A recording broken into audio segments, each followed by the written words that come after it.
Hello everyone, my name is Lydia. I hope this camera angle is doing okay. You're on a laundry basket, sitting in the lap of a teddy bear. It's a bit of a setup. It's kind of cutesy. It's not very demure though. It's really not. Everybody probably hates that trend right now, but I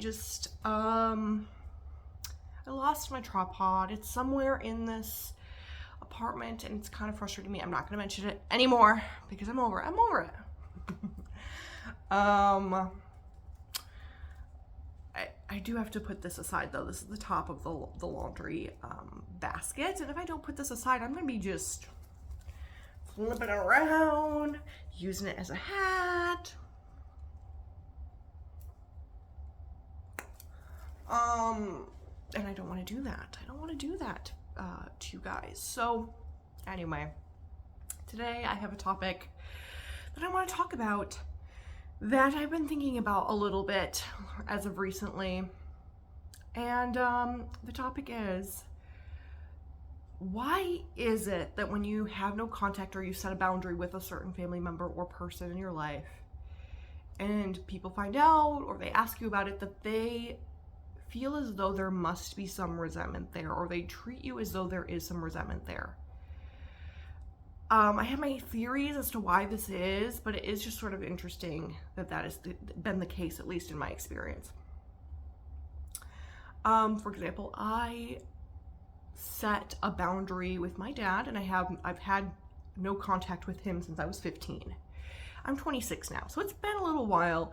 It really wasn't that huge of a deal to me, and so it's like I don't really think about it that often. He wasn't like this integral part of my life anyway, so it's not like this revolutionary thing. But whenever people have asked me about it, especially growing up and stuff, occasionally someone would ask me, or find out that he is also an artist like I am. I actually come from a long line of artists. My whole family is really an artist to some degree. Even my sibling is an artist. Being an artist was kind of my destiny in a way. It's so ingrained in my family lineage that it's of course I am. You know what I mean? It's just in me to some degree. And so when they find out that my dad is an artist too, oftentimes they're like, wow, he's an artist just like you are. There's this connection there.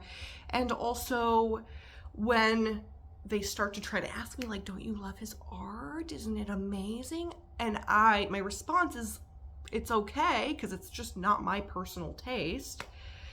They seem to have this reaction or this response as though I'm holding this resentment, and that's why I'm saying that. They can't fathom that two things can be said at once. That yes, I have no contact. Yes, there is a boundary there, but at the same time, I don't click with that type of art, or his execution. That just isn't for me. It doesn't spark that for me. And it's they don't understand how that can be possible. It's it must be resentment that she's holding. It must be anger that she's holding, and that's why she doesn't click with it. That's why it's not for her. It's not like I didn't say it was good. It's objectively good art. It's just not for me. It doesn't click or spark that for me.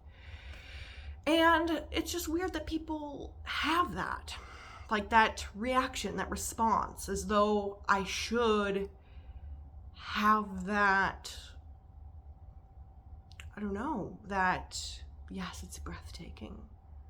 And if I don't, I must be holding resentment and anger in my heart. It's weird. I've always found that a little odd, growing up, when people would do that. Because it's no, I value art. Everybody has art that clicks with them and art that doesn't. And, I have my theories as to why people feel that way. And I think maybe one aspect of it is that a lot of people don't understand what it really means to be an artist and what it means to really click with certain art, and how emotionally attached, at least I am, to certain art. Like when I click with an art piece, I click with an art piece and I feel it deeply within me. And there's some pieces that are objectively good, like they are good pieces of art. The craftsmanship is amazing, the process, it might be amazing, but it just doesn't speak to the person. And I just think maybe there is that aspect to it where some people just don't understand or have that feeling up towards art. That's something that I've come to realize as an adult, because growing up I thought everybody must feel something towards art or have some sort of art out there that does click with them. They just haven't found it yet. But there are genuinely some people in the world who don't feel anything towards art in general. Like a painting, it doesn't matter what kind of art, it's like it just doesn't do it for them. They just don't even understand the concept of it in an art way, if that makes sense. Like they don't even understand or click with it in a way in which it is art, if that it doesn't make any sense. Because to me, art is in everything. It's not even in the stereotypical mediums that we think of art. Art can be in nature and all of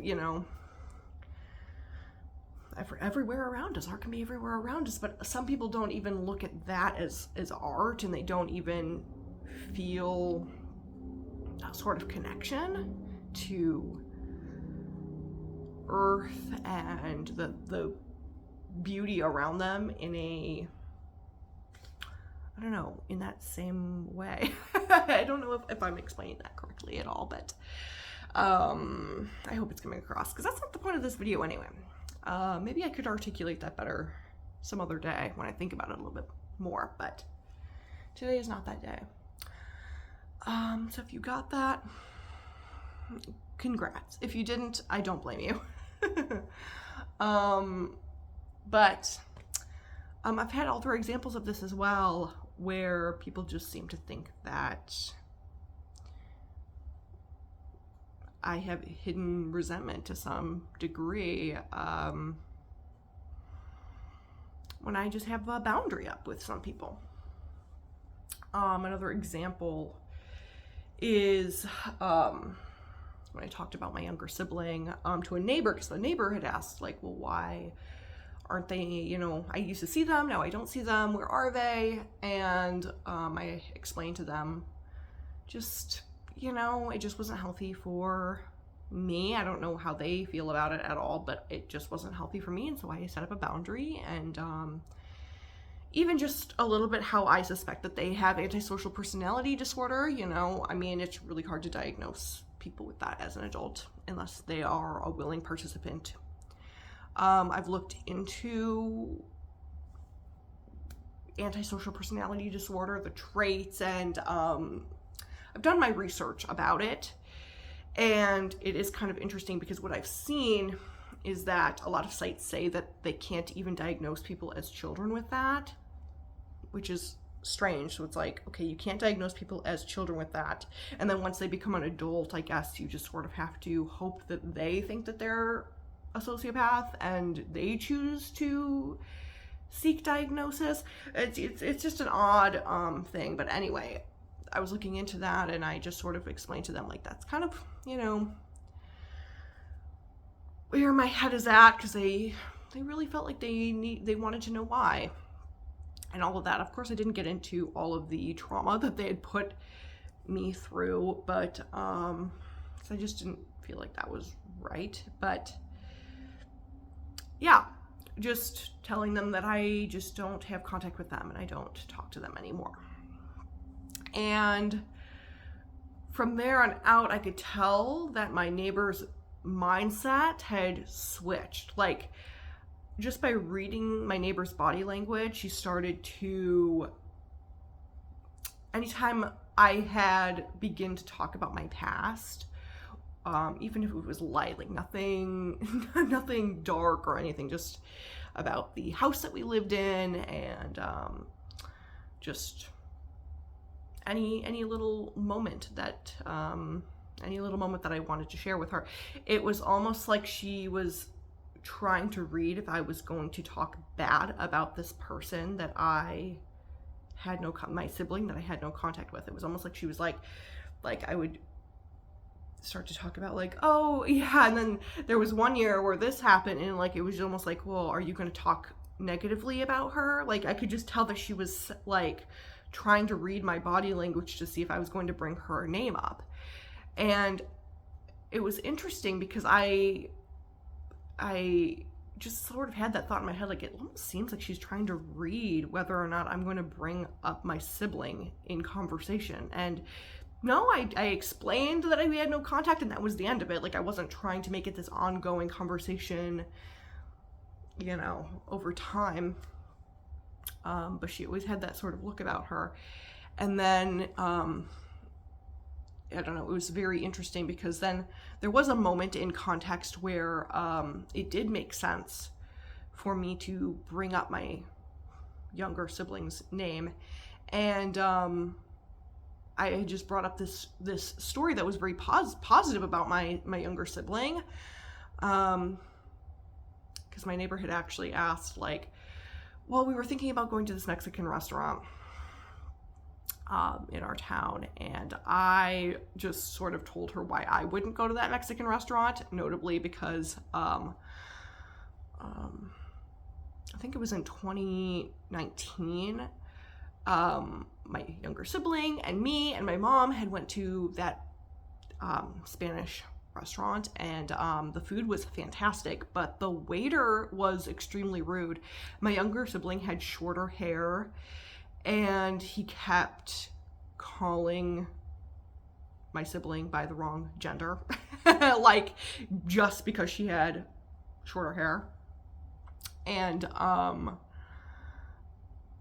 like she was wearing a dress and like had a little hair bow in her hair, like very feminine, but yet for some reason he just decided to make it a point to say like, oh, I'm sorry, I couldn't tell that you were a girl, to my younger sibling. I just was making it a point to say like, my younger sibling was very cutesy, very demure, but like looking very feminine, very cute, wearing a dress, like she was looking real nice. And yet for some reason, just because she had short hair, he was like making comments to her.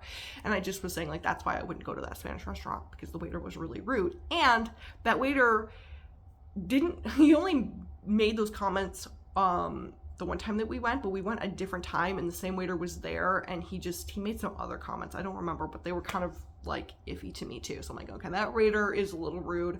I wouldn't go to that restaurant. That's what I had said to my neighbor. But I could tell that right as I had mentioned my younger sibling's name, she was about to be like about to go into full defensive mode, which I was like, oh, whoa, like I'm talking positive about her. I don't know. Her face just read that. And then once she noticed that I was going to speak positively about her, she started to calm down. And it's weird because I had never, ever spoken a negative thing about my younger sibling at all. Actually, I don't have any ill will. I love this person dearly. So it's like, it's weird that just because I have no contact, this person immediately was like, oh, so you hate them. Like, there was definitely that vibe. And it was just very strange, very bizarre. And I hadn't spoken ill will at all towards my neighbor about my younger sibling. So it was just a very bizarre situation. And then, cut to me being homeless. What is this, like 8 months ago now, to a year ago now. Actually, the anniversary date of me being homeless was on the 15th of August of this year. So, yeah. And I stayed for a large portion of my homelessness with a woman who was, I don't know. I wouldn't be surprised if she had some narcissism or sociopathic tendencies. Let's just say that. Well, I know she has narcissistic and sociopathic tendencies, but let's just say she might have antisocial personality disorder as well. because I've heard the statistics are 1 in 25, so they aren't that uncommon. But let's just say she was a little sociopathic, a little narcissistic. But I was staying with her. She was a complete stranger to me. It was a wild situation. But she had also asked about my siblings, and when I told her that I had no contact with my little sister, she too was like, oh, okay. But her vibe wasn't like defensive of my younger sister because she didn't know her. Her vibe was, oh, so we talk trash about her. Oh. So it was like just a real weird vibe. Because like I showed her like a photo of all of us together at the beach, and just, it wasn't like I was specifically trying to show her photos of my little sister. It was like, oh yeah, like these are some photos at my favorite beach, and there happened to be my little sister there. And her whole thing was like, oh, you're so much prettier than her. Oh, that's the girl you don't talk to anymore? Like, you're better off. And I'm just like, okay, like, you don't even know our story. Like, you don't know my, like, I literally just said we don't have contact with each other. I didn't say anything bad about her. Like, I love her. Like, I don't. It was just really bizarre that her immediate mindset was, oh, we dog on her then. Like, and I don't know. I didn't say anything. I was like, oh, I didn't say thank you. I didn't do it because I'm like, I ain't taking that compliment. That is like, and besides that, I'm like, that's not, like, I don't think that was a real, I mean, that's not a real compliment to say that, like, oh, you are better looking than somebody else. Like, I'm like, I don't, I'm not going to receive that. I don't take that. It just was weird to me. I didn't really know what to say because I also didn't want to be rude to this person because I was being housed by them when I was homeless. And so I really, they would say a lot of unhinged things, this person. Sometimes I wonder if I should make a video about this, about my experience, not necessarily about this person, but about my experience living with this person, because it was insane. And by insane, like, I mean, if I didn't know this person and I had just heard all of these things from somebody else, I would think that they were like in a true crime documentary. Like, no joke. And I lived with her for like 2.5 months, or maybe closer to 3. And in that time, it progressively got more and more insane. But that was just one instance that I was kind of like, okay, like, I don't think we need to say that. But I also couldn't say anything. I felt like I mean, I could have, but in that moment, I felt like I wasn't allowed to, like, say, like, hey, that's not nice, or that's not cool to say. Because I just felt like I was sort of at her mercy, because she was providing me a place to stay, to sleep at night. And, yeah, so I just kind of kept my mouth shut and just, like, oh, okay, you know, just sort of let that hang there, because I really didn't know what to say to that. I might have known what to say if I felt like I was allowed, but I just was a little afraid to be homeless, like actually on the street, like I was for that little while, because that was rough. That was really, really rough, being out, living in my car with my mom. So anyway, I don't really understand why that's a thing. Like, why is that some people feel like if you have no contact, that must mean that you hate them and we gang up on them, or you hate them and I need to defend them, or you hate them and therefore you can't judge them critically or judge what they do critically. I don't really get that. I think there's a couple of theories or conclusions that I could come to, but at the end of the day, you know, I don't really know why that is for some people. You know, and maybe that is because for some people, I'm not saying these people, but for some people, they have a hard time creating those barriers in their own life. I don't know. You know, maybe some people have a hard time having boundaries and no contact with certain people without there being some animosity, without there being some sort of resentment or ill will. But for me, that's not the case. Like, I don't know, like, I guess I'm blessed in that way, that if I'm having no contact with somebody I don't think I have anybody in my life that I have no contact with that I feel resentment towards. I try not to feel any resentment. I try to like squash that if I ever do feel resentment bubbling up inside of me, because it's like, I don't like living like that. I don't like living with these areas in my life where I feel like it's like this agitation, right? Like, I don't like these areas of my life where it's like I can't move freely thinking about it without it being an agitated, overreactive emotion, if that makes sense. Like, I like my spiritual life and my emotional life to be free flowing. I do. And if it's not, it's like, okay, let me process this. Let me spend a minute processing why I feel such an agitation. Not gonna lie, since my anniversary date of being homeless, on August 15th of this year, I did experience some, I guess, resentment about my circumstance when I was homeless. Like, I started being reminded of living in my car and how difficult that was, and I think it just comes down to The Body Keeps the Score. I've never read that book, but I've heard about it so many times, and I've heard about the sort of like theory behind that book, which is that our body remembers time even when we don't, and our body remembers circumstances and people even when we don't, or things that people have done to us. Like, our body remembers everything.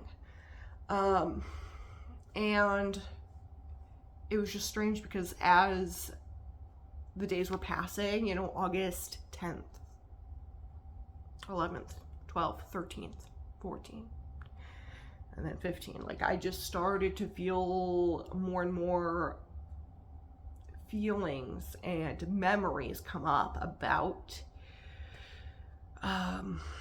moments leading up to my homelessness.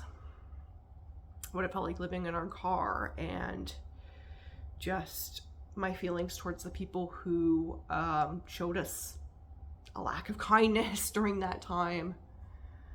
But I have experience with resentment. It's not like I'm resentment free.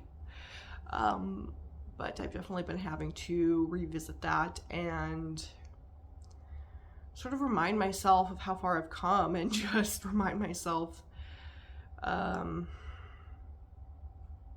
why I don't hold resentment towards some of those people and towards my circumstance anymore. But yeah, I don't know. I don't know. That's just my guess, my little theory as to why maybe some people feel that way. Or at least they've treated me that way anytime I've mentioned going no contact with certain people. It's interesting. But who knows exactly why they feel that way, right? Who knows? Anyway, have a good day, everybody. And that's, I think, all that I have to say about that topic. Yeah. Have a good day. Bye-bye.